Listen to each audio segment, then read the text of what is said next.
Sejak kapan umat Islam menyelenggarakan salat Id di lapangan? Mari kita bahas.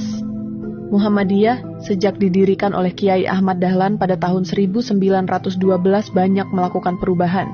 Misalnya saja dalam hal peribadatan, Muhammadiyah pernah mengoreksi atau membenarkan arah kiblat dan menggunakan metode hisab atau ilmu astronomi untuk menentukan awal dan akhir bulan Ramadan.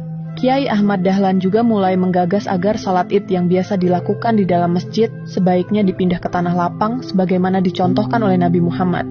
Namun, hingga beliau wafat pada tahun 1923, ajakan tersebut belum bisa terlaksana karena beliau menghormati Ngarso Dalem Hamengkubuwono VII dengan tetap ikut salat Id di Masjid Keraton. Baru pada tahun 1925, Muhammadiyah di bawah kepemimpinan Kiai Ibrahim berhasil menggelar salat Idul Fitri di lapangan terbuka atas seizin Ngarso Dalem.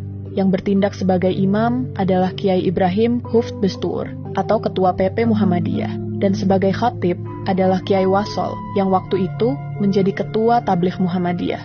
Pelaksanaan salat Id di lapangan pada waktu itu banyak ditentang. Bahkan, pemerintah kolonial Belanda menganggap pelaksanaan salat di lapangan terbuka mengganggu ketertiban umum. Bagi Muhammadiyah, pelaksanaan salat Id di lapangan ini merujuk pada hasil keputusan Kongres Muhammadiyah ke-15 di Surabaya.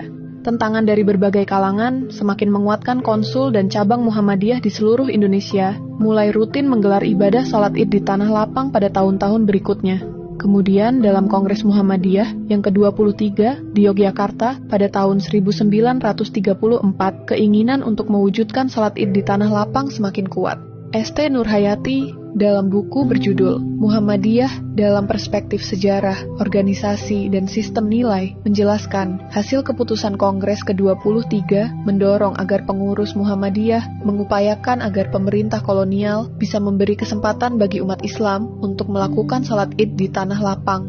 Semakin ditekan, justru semakin besar keinginan untuk melaksanakan keyakinannya. Semenjak itu, salat Id di tanah lapang justru semakin marak dilakukan hingga saat ini di seluruh Nusantara. Sekarang sudah tahu kan,